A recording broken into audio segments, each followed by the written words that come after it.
Saudações, estimados espectadores, vocês estão no canal Crossmoto. O que vocês sabem sobre a indústria de motocicletas americana, especialmente sobre o seu período inicial? Para a grande maioria das pessoas, esse conhecimento se limita a alguns fatos sobre Harley Davidson e Indian. A contribuição de William Harley, dos irmãos Davidson, e as conquistas de George Handy da Indian, Oscar Hedstrom e Charles Franklin estão bem documentadas. Nas primeiras décadas do século XX, havia muitos outros fabricantes e marcas de motocicletas nos Estados Unidos que desapareceram por vários motivos. Uma das figuras marcantes, mas muito menos conhecidas daquele período ligada às motocicletas e corridas, foi Glenn Hammond Curtis. Ele construiu a primeira motocicleta com motor V-twin nos Estados Unidos, quebrou um recorde de velocidade com motor V8, superado só em 1930, e contribuiu muito para o desenvolvimento da indústria de motocicletas no país. E neste vídeo, quero contar para vocês uma história interessante sobre Curtis e suas motocicletas. Aproveitem o vídeo.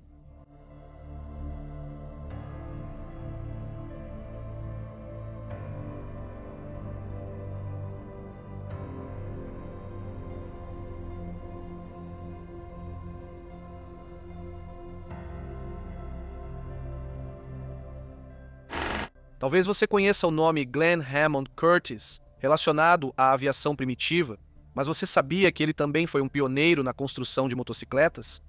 Curtis nasceu em Hammondsport, no estado de Nova York, em 21 de maio de 1878 e desde jovem demonstrou interesse pelas ciências exatas e por vários tipos de mecanismos. Na verdade, ele era um jovem americano bastante típico daquela época. Era uma era de progresso acelerado e inovações.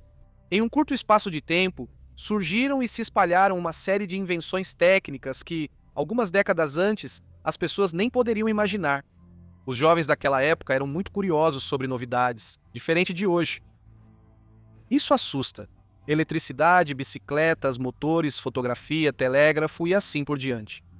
Na juventude, Glenn trabalhava meio período na Eastman Dry Plate and Film Company. A empresa atuava com fotografia, e Curtis logo aprendeu a lidar com filmes e ganhou experiência fotográfica. O jovem também adorava corridas de bicicleta e sonhava com tudo que pudesse se mover rápido. No fim do século, ele seguiu na fotografia e aprendeu a consertar bicicletas. Em 1899, acontece um evento importante. Curtis organiza seu próprio negócio de fabricação de bicicletas. Ele chamou a empresa de Hercules Bicycle Company. Aproximadamente nessa época, começou uma nova era dos transportes. Transportes com motor de combustão interna. Aparecem carros e motocicletas, e como as primeiras motocicletas nasceram das bicicletas, e Curtis era apaixonado por bicicletas e velocidade, é totalmente lógico que ele tenha começado a construir motocicletas. Já no verão de 1900, Glenn começou a fazer experimentos no projeto de sua própria motocicleta, com o apoio do tio de sua esposa, Frank Neff. Em outubro daquele ano, anunciaram que sua motocicleta monocilíndrica estava quase pronta e em testes de pilotagem. Para sua primeira motocicleta, Curtis usou componentes do motor da empresa Thomas Motor de Buffalo, estado de Nova York. Saiu um motor de 1,5 cavalos. Glenn fez um carburador improvisado com lata de conserva e gaze. Devido ao efeito capilar, o combustível evaporava devagar, misturava-se ao ar e entrava no motor. A primeira motocicleta de Curtis não era especial. Ela tinha muitas falhas de construção e pouca potência, o que é comum para uma primeira tentativa. Mesmo assim, seu inventor andou pela cidade. O segundo protótipo, construído em 1901, era mais potente. 790 cilindradas e 3 cavalos de potência, mas acabou sendo pesado demais.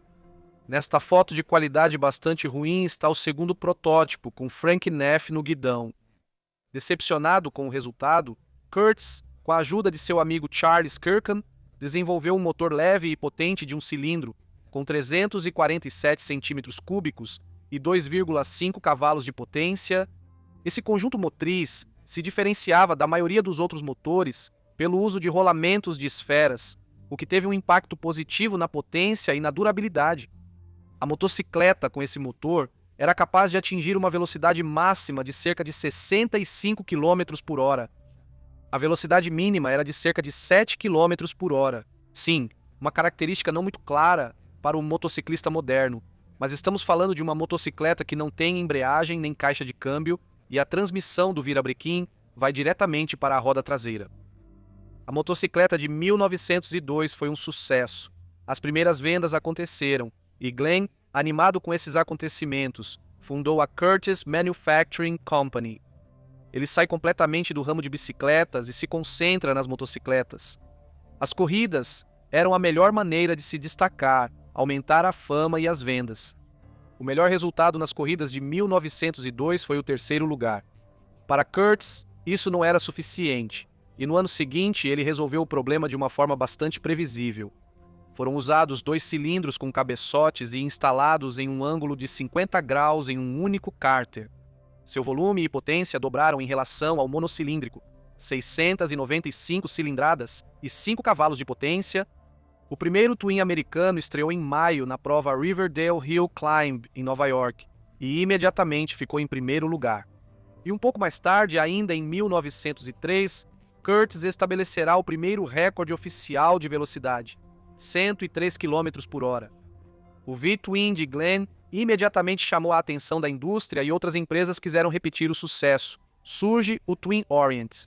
Um ano depois, os fundadores da Indian, Hedstrom e Handy, apresentam uma moto de corrida com motor em V. E em 1907, os caras da Harley-Davidson criam uma motocicleta desse tipo. Curtis, no período de 1904 a 1905, participa de todas as competições possíveis, vencendo a maioria delas e estabelecendo vários recordes. Nesse período, ele ganha o apelido de Corredor Infernal e, com o sucesso, aumenta a produção. A demanda pelo seu motor aumentou e Curtis também ficou muito interessado em outro novo tipo de transporte: o transporte aéreo, aviões e dirigíveis. Os construtores de dirigíveis se interessaram por motores leves e potentes e procuraram Curtis em busca de ajuda. No final de 1903, Glenn não só modernizou o bicilíndrico em V, mas também criou o primeiro motor americano V4 para aeronaves, e um pouco depois, um motor de 4 cilindros em linha. Em 1906, Curtis apresentou ao público uma motocicleta com motor V4, nesse momento seu descanso. Anualmente, as motocicletas de 2 cilindros receberam uma série de melhorias: nova ignição, novos carburadores. A cilindrada foi aumentada para 500 e 1000 cilindradas, respectivamente. Cerca de 300 motores eram entregues por ano aos aviadores, cujas exigências só cresciam. Thomas Scott Baldwin mudou sua fábrica de dirigíveis para Hammond Sport para se aproximar dos motores Curtiss. E outro aviador, Charles Oliver Jones, vai encomendar ao Glenn um motor diferente de todos os outros. Jones precisava de uma potência sem precedentes, e para ele Curtiss vai desenvolver o primeiro V8 americano. Tudo bem, mas em certo momento ele teve a ideia de instalar esse V8 em uma motocicleta e tentar a sorte em um recorde de velocidade. Curtiss modificou significativamente o chassi de sua motocicleta para encaixar o enorme V8 de 4 litros e 90 graus. O piloto teve que ser colocado bem atrás do motor para não queimar os joelhos dos cilindros. O motor entregava no máximo cerca de 40 cavalos de potência a 1.800 rotações por minuto, e a força para a roda traseira era transmitida por meio de um eixo cardan. E esse monstro também não tinha freios. O objetivo era bater o recorde de velocidade, e para frear, uma opção era usar o motor. Isso era o que menos preocupava Glenn. A motocicleta foi concluída em janeiro de 1907. Até esse momento, o último recorde de velocidade de motocicletas pertencia ao Twin Peugeot, com 129,55 km por hora. Todos os recordes de velocidade da época eram medidos assim. Escolhia-se um trecho de controle de 1 milha ou 1 quilômetro. O piloto acelerava ao máximo antes desse trecho, e o objetivo era passar pelo trecho de controle mantendo a maior velocidade possível. Com a distância e o tempo, calcular o parâmetro era fácil. Em 24 de janeiro de 1907, na praia de Ormond Beach, Flórida, foi levado para a pista uma motocicleta com um motor V8. Ninguém tinha certeza se o piloto conseguiria domar a potência e o torque do V8. Também havia preocupações de que o corpo humano não suportasse uma velocidade próxima de 200 km por hora. Curtiss foi rebocado com a motocicleta até atingir 60 km por hora, então o V8 rugiu e ele disparou em direção ao trecho de controle. Espectadores mediam extraoficialmente seu progresso com cronômetros. Ele percorreu a milha de controle em 26,4 segundos, o que significava uma velocidade de 219,45 km/h. 45 км в час. Os problemas aconteceram quando Curtis se virou para correr na direção oposta.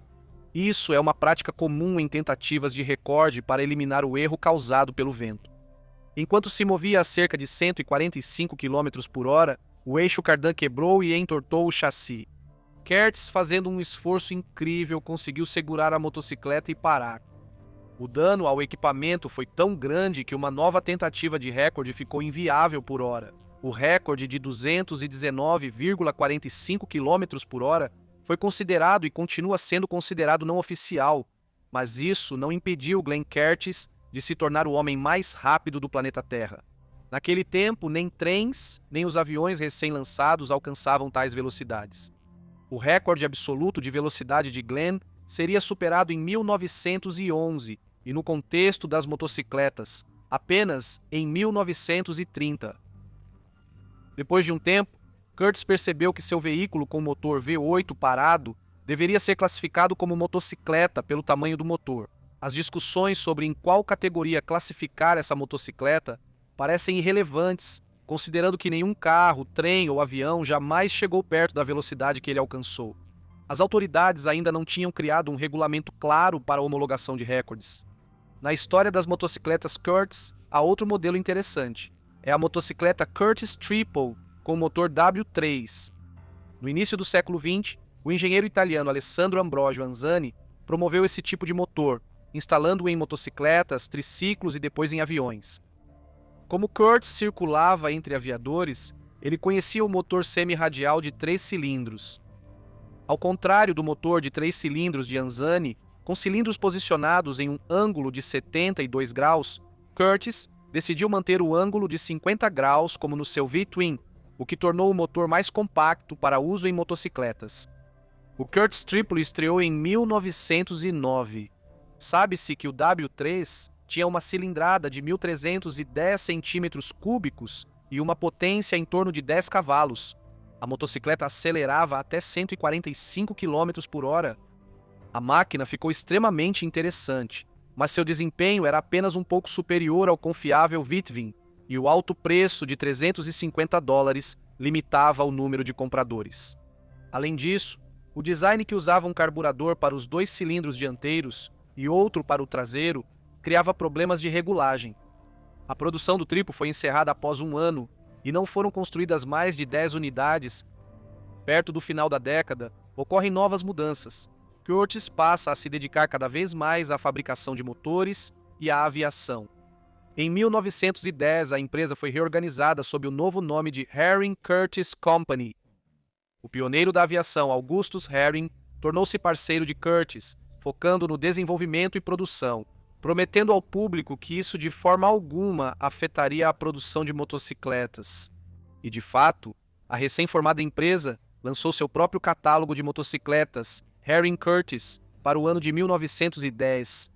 No mesmo ano, Glenn fundou outra empresa, a Marvel Motorcycle Company, liderada por seu amigo de infância, Leonard Waters. Infelizmente, o ano de 1910 marcou o declínio das motocicletas Curtis. A parceria Curtis-Herring se deteriorou e logo se desfez. A produção de motocicletas e motores em menor escala foi transferida para a fábrica Marvel, a fim de preservar a marca Curtis e cumprir os pedidos existentes.